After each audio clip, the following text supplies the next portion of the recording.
Shalom saudara, puji Tuhan kita bertemu kembali di program GCIC Aku dan Kehidupan Doaku.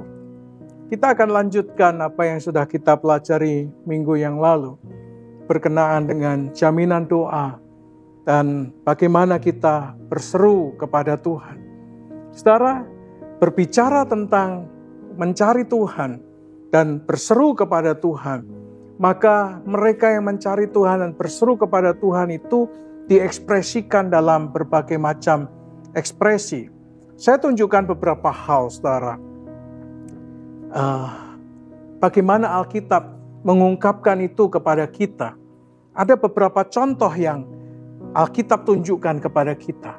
Tapi sebelum kita belajar lebih jauh berkenaan dengan bagian ini, mari kita berdoa terlebih dahulu. Tuhan, kami berdoa kiranya apa yang kami pelajari hari ini menjadi berkat bagi anak-anak-Mu. Dibangkitkan kembali kerinduan anak-anak-Mu untuk berseru kepada Tuhan dan berdoa kepada Tuhan.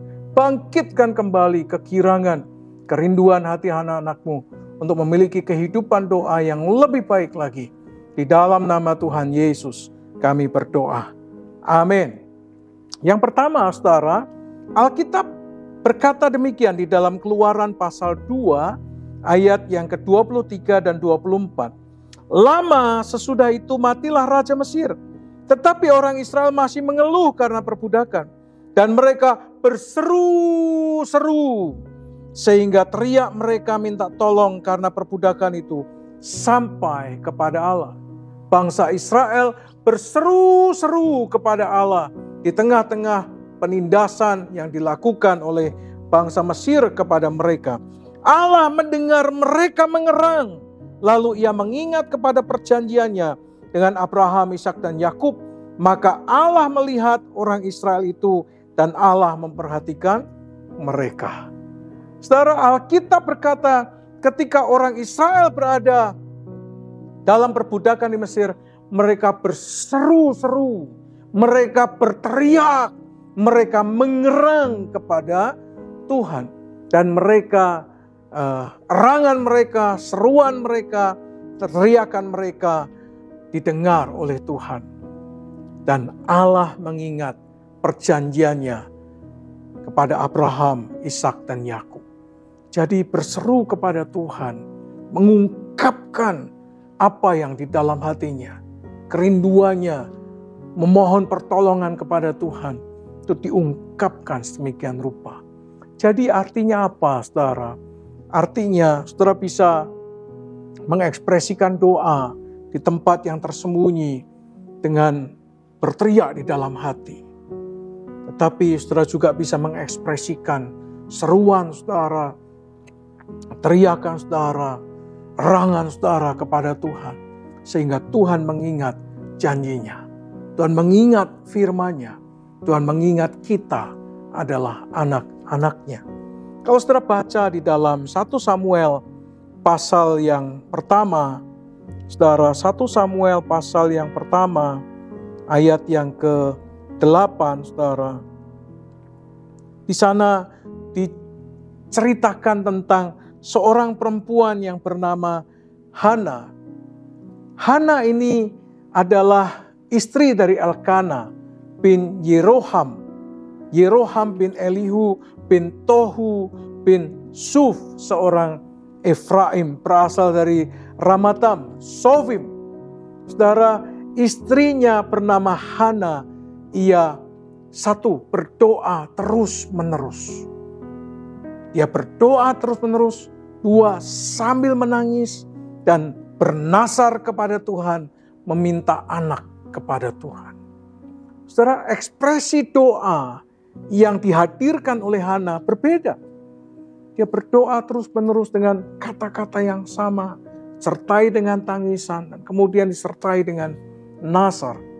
Dan Alkitab mengatakan Tuhan mendengar doanya dan dikabulkan doanya, sehingga dia memiliki seorang anak yang kemudian menjadi nazir Allah, menjadi nabi Allah, menjadi hakim bagi umat Israel, namanya Samuel. Saudara, ada orang-orang yang kalau doa menangis, saudara. Tapi saya berharap itu bukan menjadi sebuah tradisi atau budaya. Tetapi memang tangisan itu merupakan jeritan hati saudara kepada Tuhan. Karena saudara merindukan anugerah Tuhan. Saudara, ekspresikan doa saudara. Saya kadang-kadang kalau berdoa kepada Tuhan, saya bisa meneteskan air mata. Saya bisa menangis di hadapan Allah. Orang mengatakan cengeng amat loh, begitu ya. Saudara, ini bukan masalah cengeng atau tidak cengeng. Ini masalah kita berseru dan kita terharu oleh karena kok kita ini didengar oleh Tuhan. Orang seperti saya ini kok didengar oleh Tuhan. Orang seperti saya kok dikasihi oleh Tuhan. Ini bukan masalah cengeng, tapi masalah bersyukur dan terharu akan kasih Tuhan dalam kehidupan kita. Hana mengekspresikan dengan berdoa terus menerus, saudara. Bagaimana dengan saudara? Minggu yang lalu saya bertanya, apakah saudara masih mencari Tuhan atau tidak? Ataukah saudara berseru kepada Tuhan dalam situasi tertentu? Saja. Hana mengajarkan kepada kita, kalau berdoa dan berseru kepada Tuhan itu terus menerus, saudara. Bagian yang ketiga, coba lihat Markus pasal 10 ayat 46 sampai 52. Saudara, kalau saudara baca di perikop ini, maka di sana dikisahkan tentang Bartimius, pengemis buta yang berada di Yeriko. Pengemis buta yang ada di Yeriko ini, ketika dia mendengar Yesus melewati kota itu, memasuki kota itu, dan dia tahu Yesus yang berjalan di dekatnya, Alkitab mengatakan dia berseru-seru kepada Tuhan Yesus. Apa bunyi seruannya? Bunyi seruannya adalah dia mengatakan, Yesus anak Daud, kasihanilah aku. Yesus anak Daud, kasihanilah aku. Saudara, dia terus menerus memanggil nama Yesus anak Daud. Dia terus panggil Yesus anak Daud. Orang lain mencoba untuk menghentikan, meminta dia berdiam, tidak lagi berteriak-teriak, saudara. Tapi walaupun diminta untuk diam, dia malah semakin keras berseru, Yesus anak Daud, kasihanilah aku. Yesus anak Daud, kasihanilah aku. Hingga Tuhan berhenti di depannya. Saudara, menarik ya. Seruan itu yang diteriakkan dengan iman, yang disampaikan dengan iman, membuat Yesus berhenti melangkahkan kakinya. Membuat Yesus mendengar, membuat Yesus datang kepadanya. Dan Tuhan Yesus berhenti, lalu kemudian mencelikkan matanya yang buta dan menyelamatkan hidup pengemis buta itu karena imannya. Saudara, kadang-kadang orang tidak bisa memiliki ketekunan yang panjang. Ketekunan orang hari-hari ini sangat pendek sekali. Gampang menyerah, saudara. Ketika dia berdoa kepada Tuhan, dia berseru kepada Tuhan, baru beberapa kali tidak didengar oleh Tuhan, dia putus asa. Dia kemudian menghentikan seruannya. Kemudian dia menyerah, saudara. Bahkan tidak lagi berdoa. Saudara, pengemis buta ini yang bernama Bartimius mengajarkan kepada kita, berserulah sampai Tuhan berhenti di depan kita.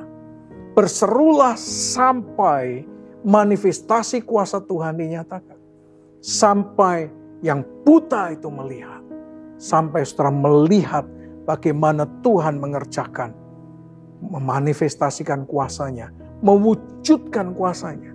Sehingga permohonan dan doa saudara menjadi kenyataan dalam hidup saudara. Saudara, kata berseru itu digunakan kata kara seperti yang sudah kita pelajari bersama-sama. Kara Hashem. Kara Hashem. Kata kara berarti berseru, berteriak, memanggil, memproklamirkan. Kata Hashem itu berarti nama itu atau sang nama. Karena kata Hashem ini merujuk kepada YHWH, merujuk kepada Yahweh. Nah, kalau kita belajar saudara dalam tradisi Yahudi, itu tidak berani mengeja kata YHWH atau kata Tuhan. Sebagai gantinya mereka membacanya Hashem atau Adonai. Hashem, mereka tidak menyebut Yahweh, tapi mereka menyebutnya, membacanya Hashem atau Adonai. Dalam bahasa Yunaninya Kurios atau Lord dalam bahasa Inggrisnya, Tuhan dalam bahasa Indonesia dengan huruf besar semua, Tuhan, huruf besar semuanya. Kalau saudara baca dalam 2 Tawarikh pasal yang ke-20 ayat yang ke-9, di sana dikatakan demikian. Bila suatu malapetaka menimpa kami, yakni pedang, penghukuman, penyakit sampar atau kelaparan, kami akan berdiri di muka rumah ini di hadapanmu, karena namamu tinggal di dalam rumah ini.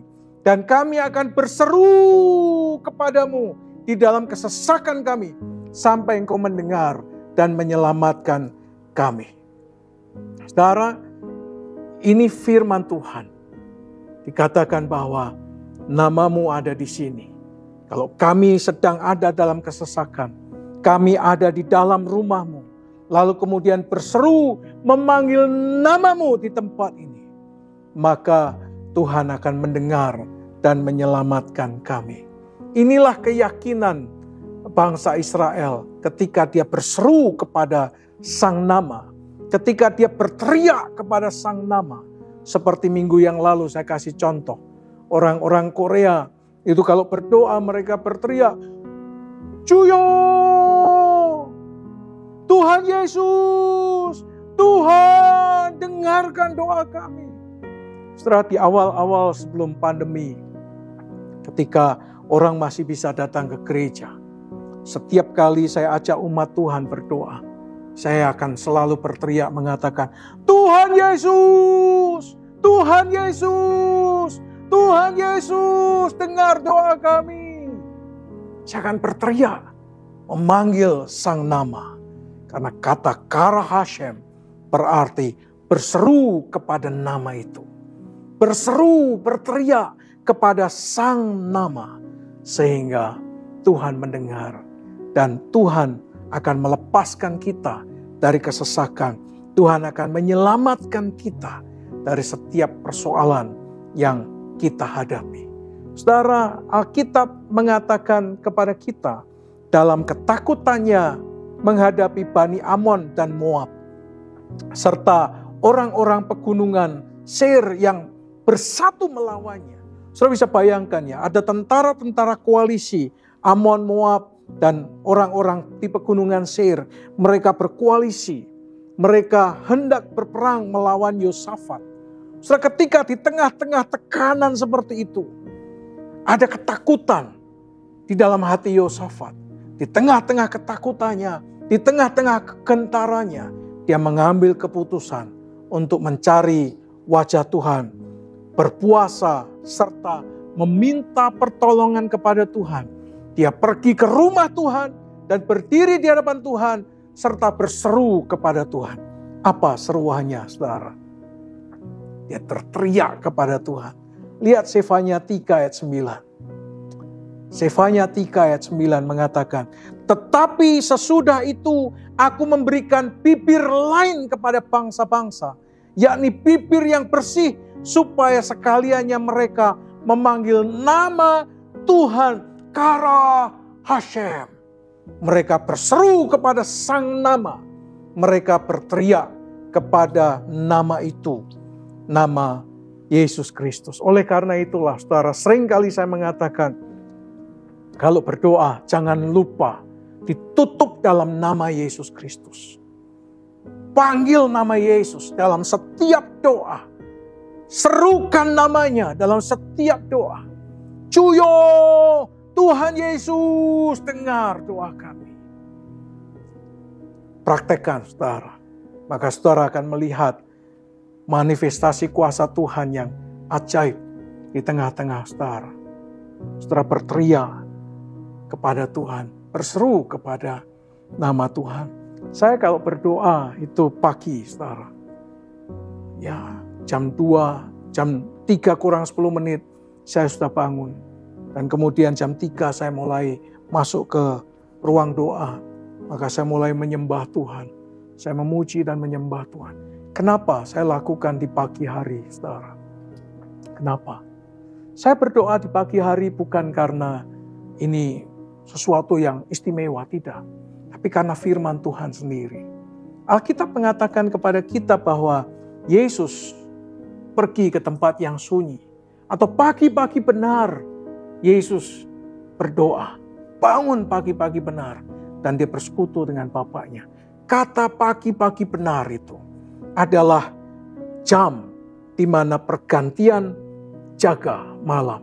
Orang yang jaga malam biasanya akan berganti, dia akan beristirahat, lalu kemudian digantikan dengan orang yang baru. Itu di antara jam 3 pagi, saudara. Kira-kira itu jam pergantian, jam jaga. Untuk orang yang malam harinya dia beristirahat, lalu kemudian dia yang tertidur digantikan dengan penjaga yang baru. Kalau saudara perhatikan bus-bus malam, jam berapa mereka digantikan oleh driver pengganti. Setelah mereka digantikan oleh driver pengganti adalah jam antara jam 2 sampai jam 3. Atau jam 3 lah kira-kira. Kenapa? Karena jam-jam itu adalah jam-jam mengantuk.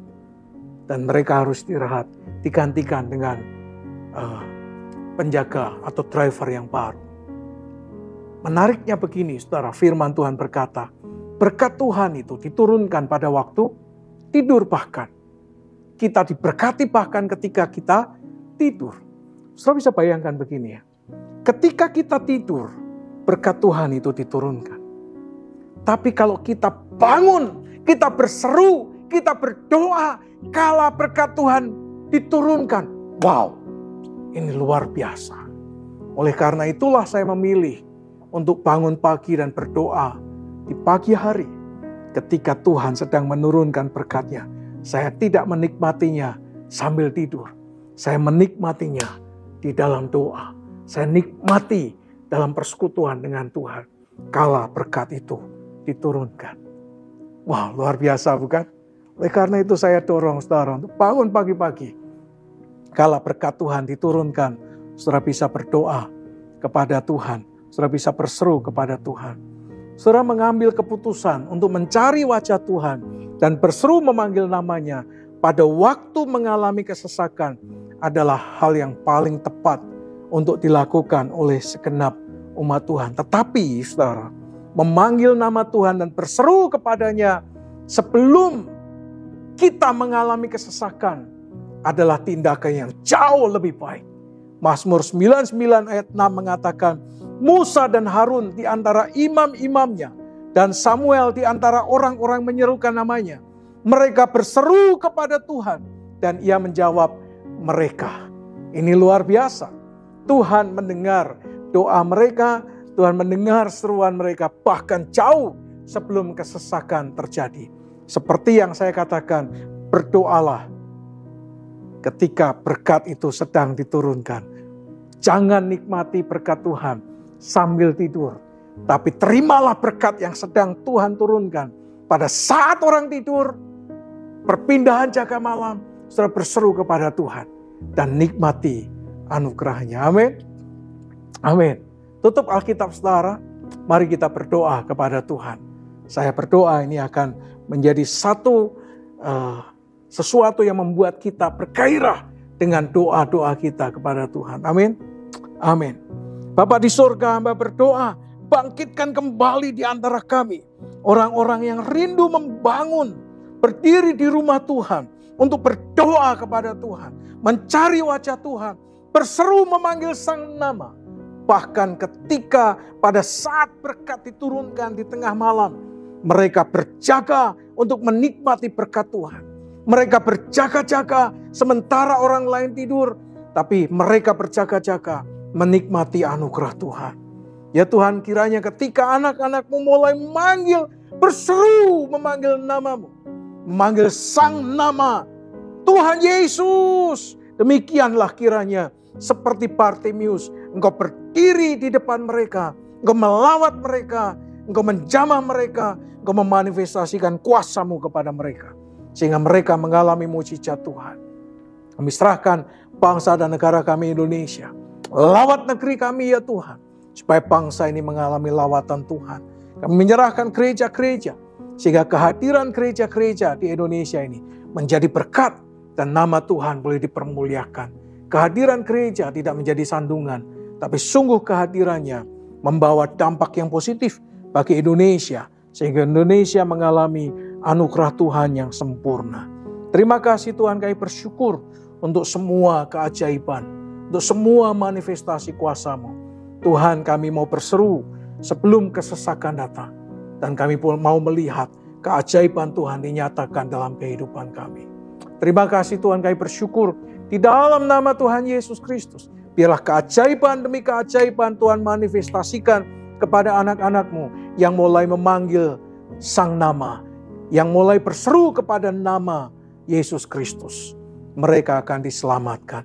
Terima kasih Tuhan, kami bersyukur. Kiranya damai sejahtera dari Allah Bapa, cinta kasih sayang daripada Tuhan Yesus Kristus, persekutuan pertolongan pimpinan kuasa Roh Kudus menyertai saudara sekalian sekarang sampai selama-lamanya, di dalam nama Tuhan Yesus Kristus. Amin. Puji Tuhan, saudara. Saya berdoa, saudara semakin bergairah berdoa kepada Tuhan. Amin. Sampai ketemu minggu depan dalam program GGIC Aku dan Kehidupan Doaku. You are blessed.